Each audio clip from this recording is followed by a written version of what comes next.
உங்கள் தங்கம் வெள்ளி வைர நகைகளை விற்று பணம் பெற நம்பிக்கையான நிறுவனம் மேக்ஸ் கோல்ட். கால் 04454545545. தங்கம்னா காசு, அது விற்கணும்னா மேக்ஸ். விஜய் எது பேசினாலும் அது ஒரு பெரிய வைரல் ஆகிடும்.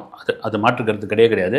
பொதுவாக விஜயோடைய ஸ்பீச் ஆளுங்கட்சியோடைய எதிர்ப்பாக இருக்கும், ஆளுங்கட்சியோடைய ஒரு எதிர்வலையை ஏற்படுத்தக்கூடிய ஒரு விஷயம். ஆளுங்கட்சி கூட நேரடியாக அதற்கான பதில் சொல்லணும்னா கூட கொஞ்சம் அதுக்கான ரிப்பீட்லாம் இருந்துகிட்டு இருக்கும். அங்கங்கே அமைச்சர்கள், சில கட்சி நிர்வாகிகள்லாம் பதில் சொல்லிகிட்டு இருப்பாங்க, டைரக்டாக சொல்லணும்னா ஆனால் இந்த முறை அதுவும் நேற்று தவேக செயல் வீரர்கள் கூட்டத்தில் விஜய் பேசின பேச்சுக்கு அதிமுக அந்த அளவு கொந்தளிச்சிட்டாங்க.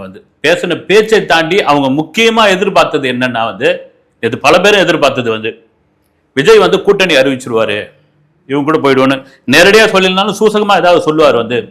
நம்ம இவங்க கூட கூட்டணி வச்சு முக்கியமாக அதிமுகவுடன் கூட்டணி, பிஜேபியுடன் கூட்டணி அப்படின்ற ஒரு விஷயம். ஏன்னா பிஜேபி அதிமுக கூட்டணியில் இருக்குது. பிஜேபியை தொடர்ந்து எதிர்த்துக்கிட்டே இருக்காரு. சரி, கூட்டணி இல்லாமல் இவர் எப்படி தனிச்சு நின்றுடுவாரு அப்படின்ற மாதிரியான விஷயங்கள்லாம் இருந்தது. அப்புறமா அவரே சொல்லியிருந்தாரு, அழுத்தம், அந்த அழுத்தத்துக்கெல்லாம் நான் பயப்படுற ஆள் கிடையாது, இந்த மூஞ்சை பார்த்தா அழுத்தத்துக்கு பயப்படுற மாதிரியா இருக்குது அப்படின்ற மாதிரி பேசியிருந்தாரு.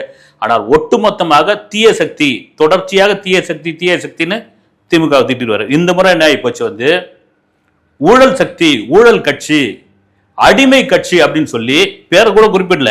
அதிமுக தான். நான் கூட முதல்ல பிஜேபின்னு நினைச்சேன், அடிமை கட்சின்னு ஒன்று தான் அதிமுக நினைச்சு கொந்தளிக்க ஆரம்பிச்சிட்டாங்க. அந்த கொந்தளிக்க ஆரம்பிச்சதற்கான முக்கிய காரணம் விஜய் பேசின ஸ்பீச்சை தாண்டி, ஏன்னா இந்த கரூர் சம்பவத்துக்கு பிறகு எடப்பாடி பழனிசாமி போகிற இடம்லாம் பார்த்தீங்கன்னா அங்கிருந்து குரல் கொடுப்பாரு. சிக்னல் காமிச்சிட்டாங்க பார்த்தீங்களா, பச்சை கொடியை காமிச்சிட்டாங்க பார்த்தீங்களா, ரைட்டா அப்படின்னு அங்கங்க அந்தந்த இதுல தாவேகா கொடி ஒரு 10-15 கோடி பறந்துகிட்டு இருக்கும். கூட்டணியை முடிவாயிடுச்சு பார்த்தீங்களா அப்படின்ற மாதிரி ஒரு பெரும் எதிர்பார்ப்புல எடப்பாடி பழனிசாமி இருந்திருக்கிறார் என்பதுல மாற்று கருத்து கிடையாது. அதிமுகவும் காத்துட்டு இருந்திருக்காங்க. அவங்களுடைய நோக்கம் திமுக இருக்கக்கூடாது. அதுக்கு விஜய் ஒரு பெரிய ஆயுதம். விஜய் இங்க குறுக்க நிற்கிறாரு. விஜய் ஓட்டை பிரிப்பாரு. விஜய் கட்சியினர்கள், தாவேகாவினர்கள் ஒரு பெரிய கான்பிடன்ட் இருக்குது. 234 தொகுதியில் நாங்கள் அடிப்புங்க, நாங்கள் தாங்க அடுத்த வருகிற முதலமைச்சர், நாங்கள் இதை சந்திக்கிறோங்க அப்படின்ற அளவுக்கு வந்துட்டாங்க. அது ஆகுதா ஆகலையா, ஒர்க் அவுட் ஆகுதா, இதெல்லாம் தாண்டி விடுவோம். நம்ம இன்னும் 2 மாசம் தான் இருக்குது. குறிப்பா நேத்தே விஜயோட ஸ்பீச்சுக்கு அதிமுக தரப்பிலிருந்து பயங்கரமான ஒரு ரியாக்ஷன் வந்தாச்சு. அவங்களுடைய ஐடி விங்கி இறங்கி நேத்தே போட ஆரம்பிச்சிட்டாங்க. நீங்க கூட பல பேர் பார்த்துருப்பீங்க. பனையூர் பண்ணையாரே அப்படின்னு ஆரம்பிச்சதுல இருந்து ஏன்னா ஊழல் கட்சின்னு எங்களை சொல்றீங்க நீங்க, அவங்க ஆரம்பிச்சது ஊழல் கட்சின்னு எங்களை சொல்றீங்க. உங்க படத்துக்கு பிளாக்ல டிக்கெட் வித்து சட்டவிரோதமாக, அதாவது என்ன சொல்றாங்கன்னா, ஊழல் கட்சி இல்ல ஊழல் ஆட்சி, ஊழல்ல பணம் சம்பாதிக்கிறது அப்படின்னா சட்டவிரோதமாக பணம் சம்பாதிக்கிறது தானே. அப்படி நாங்க எங்க சம்பாதிச்சோம் அதை நீங்க ப்ரூவ் பண்ணுங்க. அதெல்லாம் மீறி நீங்க நடிகராக இருக்கும் பொழுது, நடிகராக இருந்த பொழுது உங்களுடைய படத்திற்காக பிளாக்ல கள்ள மார்க்கெட்ல டிக்கெட் வித்து அதுல கோடிக்கணக்கில் சம்பாதிச்சவர் தானே அப்படின்னு எந்த லாஜிக்கும் இல்லாம பேசுறாங்களே இவங்க. ஏன்னா விஜயை போய் ஒவ்வொரு தியேட்டரா தட்டி என் படத்தை பிளாக்ல வைங்க, என் மக்கள் பிளாக்ல வைங்க, பிளாக்ல வைங்க நான் சொல்ல போறாரு. சொல்லியிருக்காரு விஜய்ன்ற ஒரு நடிகர். ஏன்னா விஜய் படத்துக்கு மட்டும்தான் பிளாக்ல வைக்கிறாங்களா? விஜய்னு ஒரு நடிகர் நடிச்சிட்டாரு, அவர் படம் ரிலீஸ் ஆகுது, அவர் ஒரு மாஸ் நடிகர், வாங்கின ஒரு டிஸ்ட்ரிபியூட்டர், தியேட்டருக்காரங்க இதை கோடிக்கணக்கில் சம்பாரிச்சிட்டீங்க அப்படின்னு. அப்புறமா மத்திய அரசனுடைய அடிமை எங்களை சொல்றாங்க, மத்திய அரசனுடைய அடிமைன்னு விஜய் சொல்றாரு. மக்கள் பிரச்சனைக்காக இந்த மத்திய அரசு, எந்த மத்திய அரசாக இருந்தாலும் நாங்க ரோட்ல நின்று அந்த மத்திய அரசை கேள்வி கேட்டு அந்த மக்கள் பிரச்சனையை நாங்க தீர்த்திருக்கிறோம். நாங்க எங்க அடிமையா இருந்தோம்? நீங்க தான் போய் ஜெயலலிதா அம்மா வீட்டில் வாசல்ல 5 மணி நேரம் அடிமையா நின்றுட்டு இருந்தீங்க, எங்களை பார்த்து நீங்க அடிமைன்னு சொல்றீங்க. இப்படியா அந்த கோபத்துடைய வெளிப்பாடு, இதெல்லாம் ஊரறிஞ்ச கதை தாங்க. இது புதுசா ஏதாவது சொல்லுங்க. எல்லா மனிதருக்கும் ஒவ்வொரு சமயத்தில் ஒரு பிரச்சனை வந்திருக்கும். எல்லாருக்குமே அந்த நேரத்தில் விஜய்க்கு ஏற்பட்ட அழுத்தம், எஸ்.ஏ. சந்திரசேகருக்கு ஏற்பட்ட அழுத்தம், மிரட்டல்கள், படம் எப்படியாவது வந்தாகணும், வேற வழி கிடையாது, அந்த படத்தை நம்பி அவ்வளோ பேர் இருக்காங்க, வாங்கின தியேட்டருக்காரங்க, டிஸ்ட்ரிபியூட்டருங்க அத்தனை பேர் இருக்காங்க, தலைவா படத்தை தான் சொல்றேன். அந்த நேரத்தில் போய் சரண்டர் நிக்கிறதுல ஒன்றும் தப்பு கிடையாது. அப்போ நடிகர் விஜய் தானே. நீங்க என்னன்னா ஒரு ஃப்ளோவா கரெக்டான விஷயத்தை சொல்லாம, லாஜிக்கே இல்லாம பழைய விஷயங்கள்லாம் கலரி எடுத்துன்னு டிக்கெட் விற்கிறாங்க பிளாக்ல. நீங்க வாசல்ல போய் 5 மணி நேரம் நின்றுட்டு இருந்தீங்க, அதெல்லாம் அடிமை கிடையாதா? சரி, பயங்கரமாக கோபம் ஆயிட்டாங்க, பயங்கரமாக ட்ரிகர் ஆகிட்டாங்க. இதெல்லாம் தாண்டி அவங்க இன்னும் காட்டமாக என்னென்னா, கரூர் சம்பவத்துக்கு பிறகு 72 நாள் பதுங்கியிருந்தீங்க. உங்கள் கட்சி அலுவலகத்தை பனையூரில் இருக்கிற அலுவலகத்தை 15 நாள் பூட்டு போட்டு வச்சுருந்தீங்க. அதன் பிறகு கிளிசரின் போட்டுக்கிட்டு வந்து ஒரு ஃபோட்டோ ஷூட் எடுத்து அழறா மாதிரி ஒரு ஃபோட்டோ ஒன்று வெளியிட்டிருந்தீங்க. இதெல்லாம் இந்த மக்கள் பார்த்துக்கிட்டு தான் இருக்காங்க. எங்களை வந்து நீங்கள் சொல்கிறீங்க, எங்களை வந்து நீங்கள் வந்து ஊழல் கட்சி, அடிமை கட்சின்னு சொல்கிறீங்கன்னு ஒட்டுமொத்த கோபத்தையும் விஜய் பேசின இதுக்கும் நான் திரும்ப சொல்கிறது என்னென்னா, ஒரு வார்த்தை கூட இந்த கட்சின்னு சொல்லலை. வந்து தீய சக்தி கட்சி, ஊழல் சக்தி கட்சி, அடிமை கட்சின்னு சொன்னதுக்கு இந்த அளவுக்கு வந்துடுச்சு. கடைசி முடிவாக என்னன்னா, அறிவாலயத்தில் இருக்கிற குப்பையோடு சேர்த்து இந்த பனையூர் குப்பையும் தூக்கி மக்கள் வந்து வீசி அடிப்பாங்க. ரைட்டு, அது மக்கள் முடிவு பண்ணிக்கிட்டோம். மக்கள் கண்டிப்பாக வீசி தான் அடிப்பாங்க. அது ரைட்டு. யாரை வீசி அடிப்பாங்க, யார் இது பண்ண மாட்டோம், ரைட், தெரியட்டும். இன்னொரு முக்கியமான விஷயம் என்னன்னா, 234 தொகுதியிலையும் வந்து விஜய் நிற்கப் போகிறார், விஜய் ஆட்கள் நிற்கப் போகிறாங்க அப்படின் பொழுது இது சாத்தியமா? இதற்கான மக்கள் செல்வாக்கு அவங்ககிட்ட இருக்கா? இதற்கான ஓட் பேங்க் அவங்ககிட்ட இருக்கா அப்படின்ற ஒரு கேள்வி. ஏன்னா இதே கூட சில பேர்லாம் விமர்சனமாக பண்ணியிருந்தாங்க. எங்கள் செங்கோட்டையன் வராரு, எங்களுக்கு 33% ஓட்டு இருக்குன்றாரு. ஆதவ அர்ஜுனா வந்து 21%றாரு. அப்புறம் இன்னொருத்தர் யாரோ 20%றாங்க. உங்களுக்குள்ளேயே மாற்றி நீங்களா சொல்லிக்கிறீங்க. அப்போ உண்மையான கருத்து கணிப்புன்னு என்ன நீங்கள் எடுத்துருக்கீங்க அப்படின்போது, ரகசியமாக தவேக தரப்பில் ஒரு தனியார் ஏஜென்ட்டிடம் கொடுத்து ஒரு தேர்தல் கருத்து கணிப்பு நடத்தி உள்ளார்கள். அதில் வந்து 18% அப்படின்ற ஒரு விஷயம். இந்த 18% எப்படின்னா, தமிழகம் முழுவதும் பரவலாக இருக்கிறது. இதுதான் வந்து விஜய்க்கு பலமாக அமையுமா, நிச்சயமாக பலவீனமாக அமையுமா அப்படின்ற ஒரு கேள்வி இருக்குது. இங்கே பொதுவாக வந்து ஒரு தொகுதியில் 35% 40% உங்களுக்கு வந்து செல்வாக்கு இருக்குது அப்படின்னா நீங்கள் சாலிடாக வின் பண்ணிடுவீங்க. ஆனால் 18% வந்து ஒரு குறிப்பிட்ட ஏரியாக்குள்ளே கிடையாது. பொதுவாக சொல்லுவாங்க, அதிமுகவுடைய ஒரு பெரிய கோட்டை அப்படின்னா அது கொங்கு மண்டலம்னுவாங்க. திமுகவுக்கு வந்து எப்பவுமே வந்து ஒரு ஸ்ட்ராங்காக நிற்கிறது வந்து தென் தமிழ்நாடு அப்படின்வாங்க. அது மாதிரி வந்து விஜய்க்கு எதுவுமே கிடையாது. ஏன்னா முதல் தேர்தல் சந்திக்கிறாரு. அதுவும் குறிப்பாக இளைஞர்கள், பெண்களுடைய வாக்கு திரும்ப அங்கே விஜய் சொன்னது மாதிரி தான் வந்து ஒரு வீட்டில் வந்து அதிமுககாரங்க, திமுககாரங்க, காங்கிரஸ்காரங்க, பாமகக்காரங்க எவ்வளோ பேர் இருந்தாலும் சரி, எங்கள் கட்சிக்காரங்களும் எங்களுக்கான ஓட்டம் அங்கே இருக்குது. வந்து ஆதவ அர்ஜுனா கூட ஒரு புள்ளி விவரத்தை சொல்லியிருந்தார். வந்து அந்த புள்ளி விவரம் வந்து தமிழக மக்கள் தொகை, அப்புறம் எவ்வளோ வாக்கு, எங்கள் கட்சி உறுப்பினர்கள் எவ்வளோ பேர், இதெல்லாம் சொல்லியிருந்தார். ஓகே, அதெல்லாம் கூட விட்டுருவோம். 18% அப்படின்றது வந்து இப்படி நம்ம பிரித்து பார்க்கும்பொழுது இது ஸ்ப்ரெட் ஆகுது. இப்படி வந்து விஜய் வந்து பிரித்து விட்டுறதுனால இன்னொரு கட்சிக்கு தான் அது லாபமோ, இன்னொரு கட்சிக்கு தான் நஷ்டமாகும் இந்த ஓட்டை பிரிக்கிற வேலை. இவர் கூட்டணியே அறிவிச்சிருக்கலாமே. சரி, கூட்டணி இல்லைன்னு அவர் சொல்லிட்டாரு. விஜய் ஏன் 234 தொகுதியில் நிற்கணும்னு அடம் பிடிக்கிறாரு? வருவோம், அந்த முதல் தேர்தல் தானே. ஒரு 40லேருந்து 45 தொகுதி வரைக்கும் நின்று ஒரு எல்லாத்தையும் வந்து இந்த குவில் லென்ஸ்னுவாங்க தெரியுங்களா, வந்து அந்த பூதக்கண்ண அடினுவாங்க, அதில் வெயில் அடித்து ஒரு தீக்குச்சியை பற்ற வைக்கிற பாடெல்லாம் அப்போ சொல்லி கொடுத்தாங்க. இப்போ அவங்களாம் அதை சொல்லி கொடுத்து நாங்கள் படிக்கும் போதெல்லாம் சொல்லி கொடுத்துருக்காங்க. வந்து அதுமாதிரி அவங்களுடைய ஃபோக்கஸை வந்து ஒரு குறிப்பிட்ட மண்டலம், ஒரு குறிப்பிட்ட ஏரியாவுக்கு இல்லது ஒரு இவ்வளோதான் ஒரு 50 தொகுதி இதை மட்டும் எடுத்து இதில் மட்டும் கவனம் செலுத்தி இந்த 50 தொகுதிக்குள்ள ஒட்டுமொத்தமாக விஜயோடைய கவனம், தவேகாவுடைய கவனம் இருந்ததுன்னா சாலிடாக ஒரு 35-40 சீட்டு அடிக்கிறதுக்கான வாய்ப்பு இருக்குது. 234 அப்படின் போது ஓட் பிரியதற்கான வாய்ப்பு நிறைய இருக்குன்னு எல்லாம் வந்து காகித கணக்கு தான். ஆனால் மக்களுடைய மனசில் என்ன இருக்குன்னு தெரியல. வந்து திரும்பவும் சொல்கிறது தான், டெல்லியில் கெஜ்ரிவாலுக்கு ஏற்பட்ட விமர்சனம் தான் விஜய்க்கு ஆரம்பத்தில். யார் கூட்டையும் கூட்டணி இல்லாமல் இந்த அண்ணா ஹசாரேன்னு ஒரு தாத்தாவை நம்பி ஒரு இறங்கியிருக்காரு. எவன் ஓட்டு போட போகிறான், எவனுமே கூட்டணிக்கு வரல அப்படின் போது டெல்லியோட முதலமைச்சர் ஆகிட்டார்.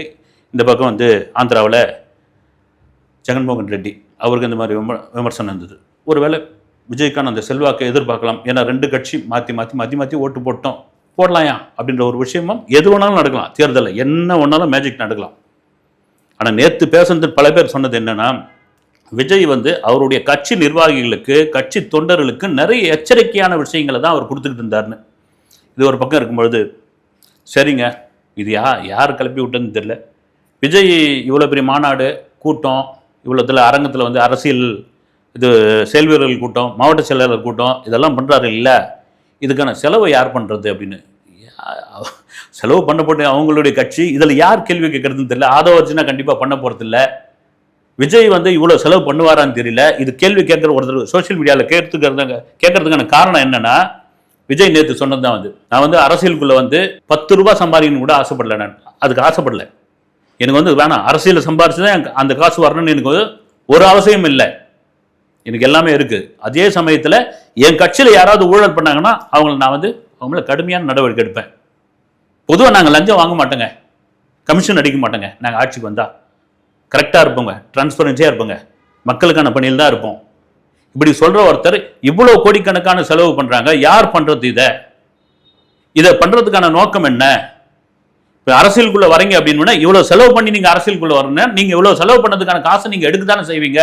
அந்த மாதிரியான ஒரு குற்றச்சாட்டு இருக்கிறது. அந்த மாதிரியான விமர்சனம் ஒன்று இருக்குது. இன்னொரு பக்கம் இதெல்லாம் மீறி 2 மாதம் தான் இருக்குது. விஜய் சொன்ன மாதிரி 2 மாதம் தான் இருக்குது. இதுக்குள்ளே நீங்கள் போய் மக்களை சந்திச்சு ஆகணும்.